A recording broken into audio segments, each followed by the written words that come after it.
Hello dear student, how are you? You are welcome in PNSL Public School online classroom. You know me very well. Myself Akhil Kuswaha, your physics educator. So आज फिर से हम यहाँ पर है आपके लिए क्लास 11, ठीक है ना। और हमारा चैप्टर जो था इंट्रोडक्शन आप देख ही चुके हैं, मोशन इन स्ट्रेट लाइन, ठीक है। तो आज का जो टॉपिक है मैंने आपको पहले इंट्रोड्यूस करा रखा है। टॉपिक का नाम है पाथ, पोजीशन एंड डिस्प्लेसमेंट या फिर पोजीशन, पाथ एंड डिस्प्लेसमेंट, ठीक है ना। तो आज हम उस पर टॉपिक पर चर्चा करेंगे, ठीक है, और उसको अच्छे से समझेंगे। कहीं भी आपको डिफिनीशन नहीं मिलेगा, लेकिन हम आज के वीडियो में आपको डिफिनीशन भी बताएंगे कि उसका डिफिनीशन कैसे लिखते हैं। आप कहीं भी एनसीईआरटी में देखेंगे उसका डिफिनीशन डिफाइंड नहीं है, पोजीशन का कोई डिफिनीशन डिफाइंड नहीं है, लेकिन मैं आपको बताऊंगा पोजीशन क्या होता है, ठीक है ना।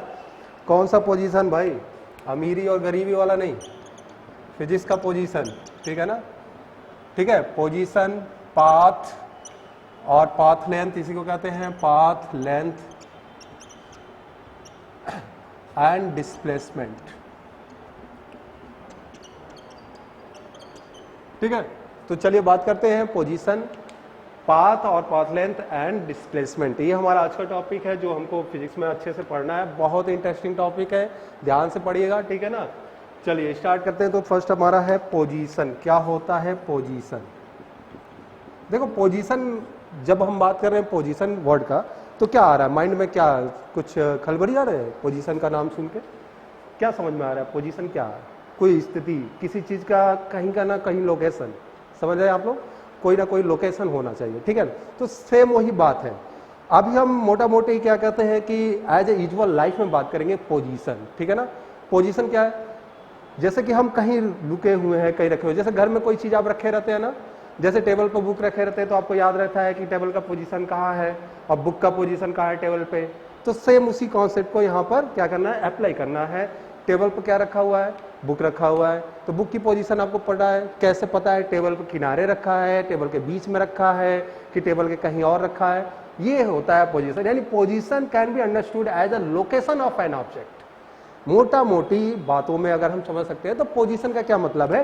Position can be understood, position can understood, ठीक है ना। Position can understood by location of an object, by location of an object, ठीक है ना।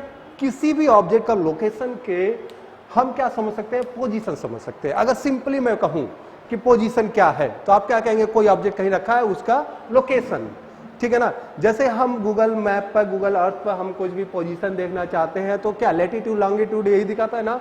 तो ये क्या हो गया? Position, location of an object. सीधा सीधा बात करें तो क्या कहेंगे? Location, location of an object, ठीक है ना। क्लियर है इतनी बात? Location of an object. चूंकि हमारा जो चैप्टर है उस चैप्टर का नाम क्या है भाई? Motion in straight line. तो मोशन इन स्ट्रेट लाइन है तो हमको क्या करना है? हमको समझना है इन द सेंस ऑफ क्या? In the term of motion in straight line, what is the meaning of the position. यानी मोशन इन स्ट्रेट लाइन का में हमको पोजीशन का क्या करना है? समझना है क्या टर्म हो सकता है, ठीक है ना। पोजीशन क्या हो सकता है, ठीक है। तो चलिए, in the term of motion in a straight line we have to define the position or the definition of position, ठीक है। तो चलो एक छोटा सा एग्जांपल लेते हैं। बहुत अच्छा, बहुत प्यारा सा छोटा सा एग्जांपल है और बहुत सिंपल है, ज्यादा दिमाग नहीं लगाना है, ठीक है ना। काफी लोग कंफ्यूज हो जाते हैं, अरे यार कैसे होगा, ये तो फिजिक्स से बहुत हार्ड है। तो फिजिक्स हार्ड नहीं होता, बस बेसिक आपको पता होना चाहिए, ठीक है ना। तो सब कुछ आ जाएगा, ठीक है। चलिए देखते हैं, देखिए जरा पोजीशन, POSITION। तो देखो पोजीशन जब भी हम डिफाइन करते हैं तो पोजीशन को डिफाइन करने के लिए हमको क्या चाहिए? एक रेफरेंस पॉइंट चाहिए। क्या चाहिए? Reference point. तो नीड क्या होता है इसमें? नीड क्या क्या नीड होता है? और रेफरेंस पॉइंट, एक रेफरेंस पॉइंट, क्या नीड चाहिए? और reference point and a and point. And point का मतलब ये है कि जहां पर लोकेशन है, यानी लोकेशन पॉइंट, लोकेशन, लोकेशन, ठीक है ना। लोकेशन चाहिए, पॉइंट ना ले, लोकेशन चाहिए, ठीक है ना। तो एक रेफरेंस पॉइंट, जैसे क्या कहते हैं, हम किसी चीज को कॉन्सेप्चुअल बता रहे हैं, समझा रहे हैं, या फिर हम उसका पोजीशन बता रहे हैं। तो जैसे कहते हैं ना कि ये चीज यहां से इतने किलोमीटर पर है, क्या कह रहे हैं, ये चीज यहां से इतने किलोमीटर से। एग्जांपल भी हम लेके अभी समझेंगे, आप पहले हमारी बात सुनिए। आप क्या कर रहे हैं, हम पोजीशन को हम डिफाइन कर रहे हैं। तो ये चीज यहां पर है, क्या है, स्थिर है, यहाँ पर लोकेशन है, 2 किलोमीटर बता रहे हैं। तो हम क्या, एक रेफरेंस पॉइंट ले रहे हैं, उसी रेफरेंस पॉइंट से तो वो 2 किलोमीटर बताया जा रहा है, तो हो गया हमारा रेफरेंस पॉइंट। लोकेशन क्या बता रहा है, एट 2 किलोमीटर, तो हो गया लोकेशन। तो पोजीशन को डिफाइन करने के लिए आपके पास एक रेफरेंस पॉइंट होना चाहिए, दूसरा लोकेशन उसका कहां पर, कितना दूरी पर है, कहां स्थिर है। ठीक है ना, इतनी बात क्लियर है। चलो, मोशन इन स्ट्रेट लाइन यानी 1 डायमेंशनल मोशन करते हैं। किसमें, मोशन इन स्ट्रेट लाइन का मतलब होता है 1 डायमेंशनल मोशन। एक 1 डायमेंशनल मोशन यानी ऑब्जेक्ट क्या होता है, एक ही डायरेक्शन में जाता है, या तो ये इधर जा सकता है या फिर ये इधर जा सकता है, इधर या फिर इधर, यानी इसी स्ट्रेट लाइन में। मतलब अगर मैं एक स्ट्रेट लाइन ले लूं, अगर मैं स्ट्रेट लाइन ले लूं और ये मैं अपना एक कार बना दे रहा हूं, देखो लग ही रहा होगा कार है ना, देखो ध्यान से देखना भाई, ड्राइंग उतनी अच्छी नहीं है लेकिन इतनी भी खराब नहीं है यार, फिजिक्स के टीचर है हम, ठीक है। देखो लग रहा है ये कार है ना, देखो ये कार है, ठीक है। तो ये कार क्या हो सकता है, या तो इसी डायरेक्शन में सीधे जाएगा या फिर इस डायरेक्शन में सीधे जाएगा, अगर इसी पाथ को पीछे बढ़ा दिया जाए, ठीक है। तो इसके पास बस 2 ही ऑप्शन है, या तो ये सिर्फ इधर जा सकता है, ओनली 1 डायरेक्शन, या फिर इधर आ सकता है। तो ऐसे मोशन को मोशन इन स्ट्रेट लाइन या फिर मोशन इन क्या कहते हैं, 1 डायमेंशनल कहते हैं, ठीक है। अब देखो पोजीशन कैसे मान लेंगे। चलो मान लिया, देखो फिजिक्स में पोजीशन को डिफाइन किया था ऑन द एक्सिस। किस पर, ऑन द एक्सिस। चूंकि हमारा जो चैप्टर है मोशन इन स्ट्रेट लाइन यानी 1 डायमेंशनल है, तो उसमें क्या करेंगे, 1 डायमेंशनल के लिए 1 एक्सिस ले लेंगे, और उसमें हम क्या करते हैं, हम नंबर लाइन लेते हैं। आप लोगों को पिछले मतलब छोटे क्लास में आपको नंबर लाइन पढ़ाया गया है ना, तो नंबर लाइन लेके हम उसको क्या करेंगे, यहां पर डिफाइन करेंगे। चलिए, तो नंबर लाइन को देखेंगे, किसको देखेंगे, नंबर लाइन को। मान लिया ये हमारा एक नंबर लाइन है, ठीक है। नंबर लाइन में एक मीन पॉइंट होता है, मीन पॉइंट जिसमें 0 होता है, इसको हम मान लेते हैं मीन पॉइंट, ठीक है ना, इसको मान लिया मीन पॉइंट, ठीक है। ये क्या है, मीन पॉइंट। चलो ठीक है ना, देखो यही हमारा क्या है, कार है, क्या है, कार है, ठीक है। देखो ये हमारा यहां पर 1 है, ये हमारा 2 है, ये हमारा 3 है, एक्स एक्सिस पे है। आप किसी पर भी ले सकते हैं, ओनली 1 डायमेंशनल होना चाहिए, या तो आप एक्स एक्सिस पर लें या वाई एक्सिस पर लें या जेड एक्सिस पर लें। लेकिन ध्यान रखिए एक्स एक्सिस पर लेंगे तो सीधा है, ठीक है ना, हॉरिजॉन्टल। वाई एक्सिस पर आप लटक तो नहीं सकते लेकिन ले सकते हैं, ठीक है ना, कॉन्सेप्चुअल वही है। जेड एक्सिस, ठीक है ना, समझ रहे हैं ना मैं क्या कहना चाह रहा हूँ, भावनाओं को समझिए, ठीक है। क्या बात करते हैं सर, सिर्फ भावनाओं को समझे, फिजिक्स समझिए, फिजिक्स, ठीक है ना, फिजिक्स समझिए, ठीक है। देखिए ये कार है, अगर मैं कहूं कि इस कार का पोजीशन क्या है, तो यहां पर आप कंफ्यूज हो जाएंगे, क्योंकि कार क्या है, बड़ा है, देखो, और हमारा रेफरेंस पॉइंट 0 यहां है, ठीक है ना, यहां रेफरेंस पॉइंट है। हमने बताया था कि किसी भी बॉडी को अगर हम पोजीशन में ड्राइव करना है या डिस्क्राइब करना है, तो हमारे पास क्या क्या होना चाहिए, पहला रेफरेंस पॉइंट, दूसरा एंडिंग या फिर लोकेशन। तो अब देखो अगर हम 0 लेते हैं, इधर वाला भी बना लेते हैं थोड़ा, इधर वाला क्या होगा, नेगेटिव में होगा, -1 होगा, इधर वाला -2 होगा और ये -3 होगा कि नहीं होगा, ठीक है ना।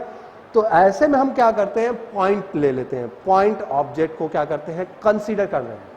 लोकेशन बताने के लिए, पोजीशन को डिफाइन करने के लिए नंबर लाइन पर हम क्या लेते हैं, एक पॉइंट ऑब्जेक्ट डिफाइन करते हैं। अगर ऐसे भी कोई अड़ जाए, नहीं भाई हम कार को ही लेके चलेंगे, हम पॉइंट ऑब्जेक्ट क्यों माने उसको, तो हम क्या कहेंगे, इसके मिड पॉइंट पर, जैसे कार पर देखा होगा ऐसे यहाँ पर क्या लिखा रहता है, टैक्सी लिखा रहता है ना, हम उसको ले लेंगे। तो इसका क्या देखें, पोजीशन क्या है, यहां से अगर हम इसका पोजीशन ले तो ये टैक्सी वाला जो लिखा हुआ है वो कितने पर आ रहा है, 2 पर आ रहा है, और हमारा रेफरेंस पॉइंट कितना है, 0 है। तो यहां से अगर हम इसका पोजीशन डिस्क्राइब करते हैं, तो अगर मान लो ये चीज मीटर में है, किसमें है, मीटर में है, तो कितने मीटर पर है कार, कितने मीटर में, 2 मीटर, कितना है, 2 मीटर। तो पोजीशन लिख देंगे, position of car is 2 metre, ठीक है ना, 2 metre from reference point, from reference point. तो 2 मीटर पर क्या है, रेफरेंस पॉइंट पर हमारा कार क्या है, पोजीशन है। पोजीशन ऑफ कार कहाँ है, 2 मीटर फ्रॉम रेफरेंस पॉइंट पर है। और एक्सिस क्या है, डायरेक्शनल क्या है, एक्स का एक्सिस के डायरेक्शन में है, ठीक है ना, क्लियर है इतनी बात। अब देखो कोई ये कहेगा सर हम 0 पर ही क्यों रेफरेंस पॉइंट ले, तो आप ये रेफरेंस, ऐसा कुछ राज, इसमें कोई राज नहीं छुपा है भाई। आप 0 पर नहीं रेफरेंस ले सकते, आप कहीं भी रेफरेंस पॉइंट ले सकते हैं। 1 पर लीजिए, 2 पर लीजिए, 3 पर लीजिए। अगर 1 को हम रेफरेंस पॉइंट मानेंगे तब इसका पोजीशन कितना हो जाएगा, 1 मीटर हो जाएगा।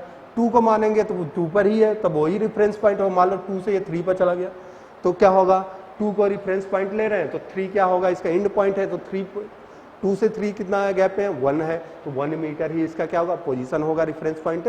तो ये हो गया आपका पोजीशन। ये कैसा होता है, ये वेक्टर क्वांटिटी होता है। कैसा होता है, वेक्टर क्वांटिटी है। It is a vector quantity. Position लिख देंगे। पोजीशन का डिफिनीशन तो देख लिया, position can be understood by location of a object, ठीक है ना। और position is a vector quantity. क्या है, एक वेक्टर क्वांटिटी है। तो आपको एग्जाम्पल से भी देख लिया आपने कि पोजीशन क्या होता है, डिफिनीशन भी बता दिया। आपको नोट्स भी मैं दे दूंगा, उसमें आपको अच्छे से मिलेगा, आपके डिस्क्रिप्शन में आपको नोट्स भी मिल जाएंगे, ठीक है ना।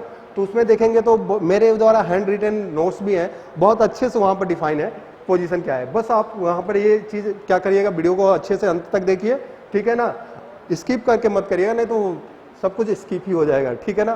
तो चलिए नेक्स्ट टॉपिक बात करते हैं, वो है पाथ, ठीक है ना। पाथ लेंथ, पाथ और पाथ लेंथ, ठीक है ना। चलो लो भाई, देखो क्या क्या नाम है इसके, पाथ लेंथ, पाथ लेंथ और डिस्टेंस, इसको भी डिस्टेंस ही कहते हैं।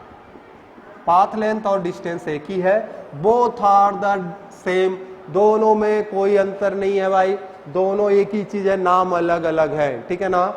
पाथ लेंथ और डिस्टेंस दोनों एक ही है। तो क्या होता है, देखो पाथ लेंथ और डिस्टेंस क्या होता है, दोनों क्या है, दोनों एक ही, ठीक है।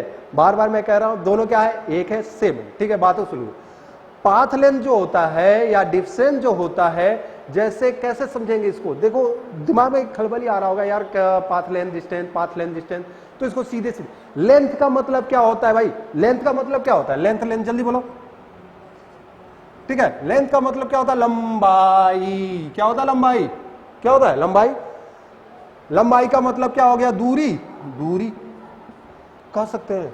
क्या बात करते हैं सर, लेंथ लंबाई दूरी, दूरी का मतलब डिस्टेंस होता है। कुछ कॉन्सेप्ट क्लियर हो रहा है, लेंथ लंबाई दूरी डिस्टेंस, थोड़ा सा चलो समझते हैं। देखो बॉडी अगर मूव कर रही है, जैसा घर से आप चले स्कूल के लिए जाते हो ना, रास्ते में रुक तो नहीं जाते अरे भाई उधर समोसा है चलो खाते हैं ऐसा मत करना, ठीक है, सीधे स्कूल जाना, ठीक है ना। तो अगर आप घर से कहाँ जा रहे हैं, स्कूल को जा रहे हैं, ठीक है, तो स्कूल में जा रहे हैं, तो घर से निकले स्कूल गए, गए ना, हाँ ठीक। तो स्कूल जब गए तो कुछ ना कुछ लेंथ आपने क्या किया, कवर किया। आपकी बॉडी किसमें थी, मूविंग थी, मोशन में थी। तो व्हेन अ मोशन या ये मूविंग बॉडी क्या करती है, कवर करती है डिस्टेंस या लेंथ कवर करती है, पाथ कवर करती है। तो इस तरह बात करेंगे, किस तरह, इस तरह जिस तरह मैं बोल रहा हूं, सुनिएगा। When a moving body cover a length, a moving body, या फिर द टोटल पाथ लेंथ, या फिर द टोटल डिस्टेंस या टोटल लेंथ,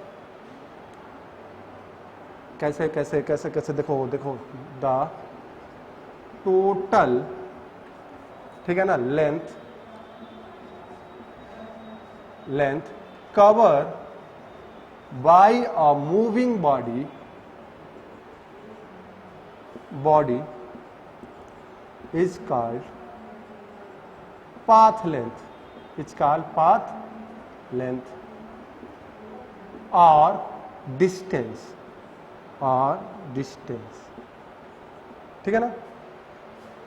टोटल लेंथ जितना अगर कोई मूविंग बॉडी कवर कर रही है, चल रही है, जितना आप चले, स्कूल घर से निकले या स्कूल पर गए, घर से निकल के स्कूल तक जाने में जितना आपने लंबाई या दूरी नहीं कहेंगे क्योंकि हम डिफाइन दूसरा करें, जितना लेंथ आप चले हैं, लंबाई चले हैं, उसी को क्या कहते हैं, पाथ लेंथ कहते हैं। वो रास्ता होता है। पाथ का मतलब क्या होता है? पाथ का मतलब रास्ता होता है, लेंथ का मतलब लंबाई, रास्ते की लंबाई।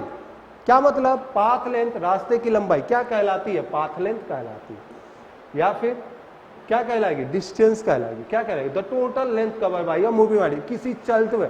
अब मूविंग बॉडी बहुत बहुत इंपॉर्टेंट है, ये शब्द मूविंग जरूर लिखिएगा। अगर आप मूविंग नहीं लिखते हैं तो आप बिल्कुल गलत बोल रहे हैं, ठीक है ना, क्योंकि विदाउट मूव किए कोई बॉडी लेंथ कवर नहीं कर सकती है। कर सकती है क्या? अरे भाई कोई सोच रहा होगा, अरे सर क्या बात करते हैं, हम यहाँ से अंतर्ध्यान होंगे दूसरी जगह प्रकट हो जाएंगे, लोग कर लो बात, क्या बात करते हो यार, यहाँ से अंतर्ध्यान हुए दूसरी जगह प्रकट हुए तो यहाँ से वहां दूरी बढ़ी कि नहीं बढ़ी? फिजिक्स के हम, ठीक है। तो ये हो गया पाथ लेंथ और डिस्टेंस, ठीक है ना। ये कैसा होता है? It is a scalar quantity, it is a scalar quantity. कैसा है? यह एक स्केलर क्वांटिटी होता है भाई, डिस्टेंस स्केलर क्वांटिटी होता है। इट नेवर बी जीरो, ये कभी जीरो नहीं हो सकता है। नॉट निगेटिव, कभी निगेटिव भी नहीं हो सकता है। डिस्टेंस कभी जीरो नहीं होता है, डिस्टेंस कभी निगेटिव नहीं हो सकता है, ठीक है। और ये कैसा क्वांटिटी होता है? स्केलर क्वांटिटी होता है। चलो एक एग्जांपल लेते हैं और समझते हैं, ठीक है ना। ओके, तो फॉर एग्जांपल लेते हैं, जैसा कि मैंने मिटा दिया है, हटा दिया है, आप लोगों को समझ में आ गया होगा। चलिए देखो, उसी को क्या कहते हैं, उसी नंबर लाइन को मैं लेता हूं फिर से। ये हमारा नंबर लाइन, ठीक है ना। इसका मीन पॉइंट 0 यहाँ होता है। नंबर लाइन नहीं समझ में आ रहा है तो क्लास 7th 8th का मैथ की किताब निकालेगा, वहां पर नंबर लाइन पढ़ लीजिएगा भाई। इतने तो क्या कहते हैं कम जानकार नहीं हो गए, बहुत इंटेलिजेंट तुम लोग हो यार, बहुत आजकल बच्चे बहुत ज्यादा इंटेलिजेंसी रखते हैं। 1 2 3 मीटर में है भाई, मीटर, ठीक है ना। -1 -2 -3, ठीक है। चलो मैं बोल रहा हूं, यहां मैं आपको नॉमिनेट कर देता हूं, P रिप्रेजेंट पोजीशन, ठीक है ना। 1, ठीक है। अगर P1 लिखा है तो पोजीशन यूनिट,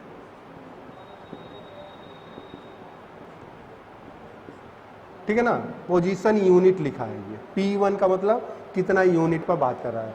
पोजीशन, चलो पोजीशन बस यूनिट बाद में बात करेंगे, ठीक है ना। तो मान लो कोई ऑब्जेक्ट है जो कि यहां से 2 P1 पोजीशन वेक्टर क्वांटिटी होता है, बता दिया। तो कितना यूनिट चला? 2 यूनिट। कितना यूनिट चला? 2 यूनिट। अब ये यहां से एक फिर से यूनिट चलता है, 3, तो 1 यूनिट। कितना चला? 1 यूनिट। कौन सा पोजीशन था? P2 पोजीशन, 1 यूनिट चला। डॉटेड मैंने किया है, देख लीजिए। फिर यहां से स्टार्ट कर रहा है। फिर इसने क्या किया, यहां से फिर देखो, ठीक है ना। यहां से 3 यूनिट, इधर वो 4 यूनिट, टोटल 4 यूनिट चला, ठीक है। अब फिर ये क्या कर रहा है? फिर ये क्या कर रहा है?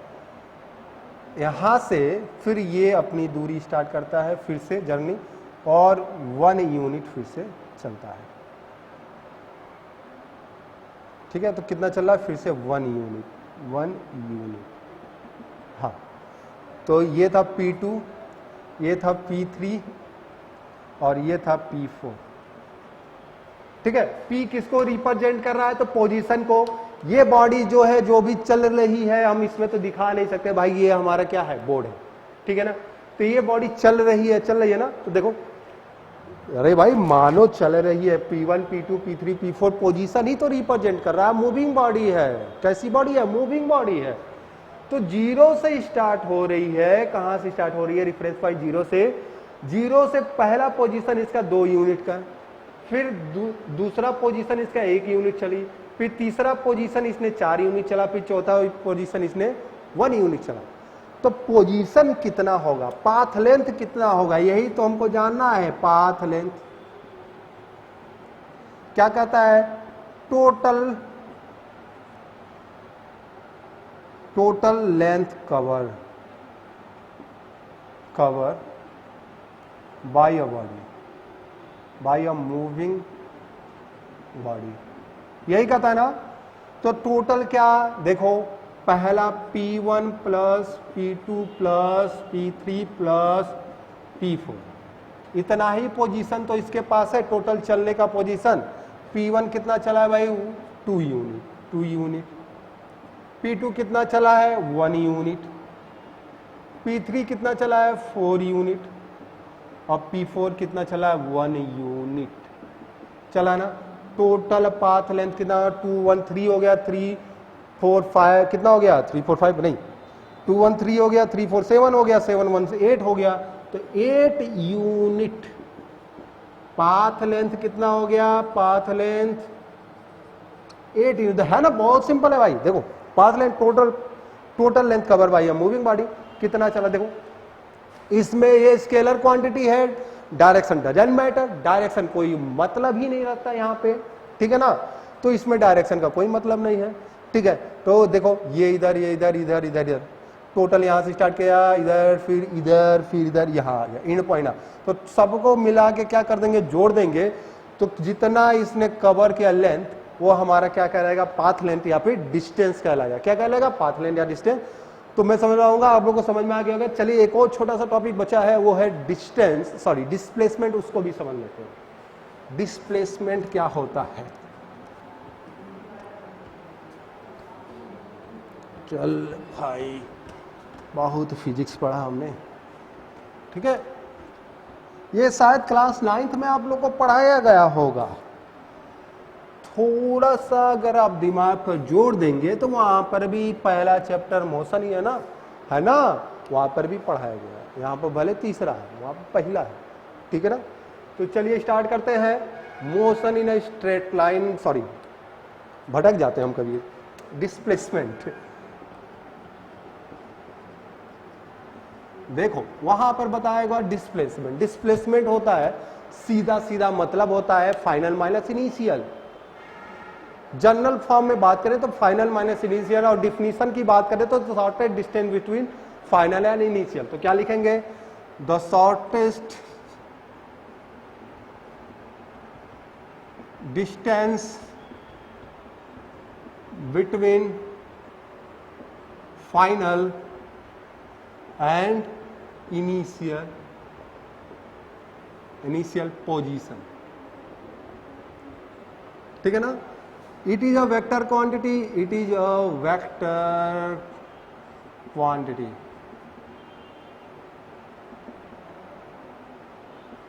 ये कैसा है, वेक्टर क्वांटिटी है। इट में भी जीरो, ये जीरो भी हो सकता है। इट में भी पॉजिटिव, ये पॉजिटिव भी हो सकता है। इट में भी निगेटिव, ये निगेटिव भी हो सकता है। तो इट में जीरो, इट में भी जीरो, जीरो में भी पॉजिटिव, में भी पॉजिटिव, में भी निगेटिव। देखो भाई सब रंग रूप दिखाता है, ये पॉजिटिव भी दिखाता है, निगेटिव भी दिखाता है और जीरो भी दिखाता है, ठीक है ना। तो ये है डिस्प्लेसमेंट। क्या है, the shortest distance between final and initial position, ठीक है ना। किसी इनिशियल और फाइनल पोजीशन के बीच का जो शॉर्टेस्ट डिस्टेंस होता है वो डिस्प्लेसमेंट कहलाता है। ये कैसा क्वांटिटी है, वेक्टर क्वांटिटी है। ये जीरो भी हो सकता है, ये पॉजिटिव भी हो सकता है, ये नेगेटिव भी हो सकता है, ठीक है ना। और जनरल फार्मूला की बात करें, जनरल फार्मूला होता है डिस्प्लेसमेंट डी, वेक्टर क्वांटिटी बराबर final position minus initial position. बहुत इंपॉर्टेंट, INITIAL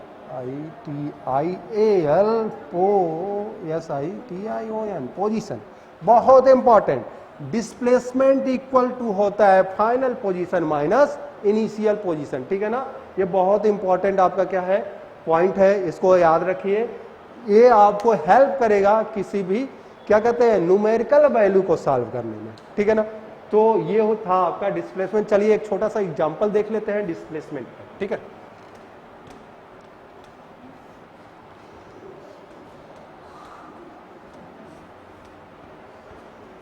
तो एग्जांपल, ठीक है, चलो देखो एग्जांपल क्या है। एग्जांपल में देखो, जैसे यही एक नंबर लाइन पर, चूंकि मोशन इन स्ट्रेट लाइन पढ़ना है तो हमको पूरा मोशन इसी, ये हमारा बीच वाला पॉइंट 0 मेन, ठीक है ना, इसको मैं ऐसे बना देता हूँ, ठीक है। एक कोई ऑब्जेक्ट है, यहाँ 1 हो गया, यहाँ 2 हो गया, यहाँ 3 हो गया, यहाँ 4 हो गया, यहाँ -1 हो गया, -2 हो गया, -3 हो गया, -4 हो गया, ठीक है। ये नंबर लाइन आपको अच्छी तरह पता है। P1 पोजीशन यहाँ पर है, कितना यूनिट, तो 1 यूनिट, ठीक है। और फिर उसके बाद हम फिर से पोजीशन ले रहे हैं 4, ठीक है।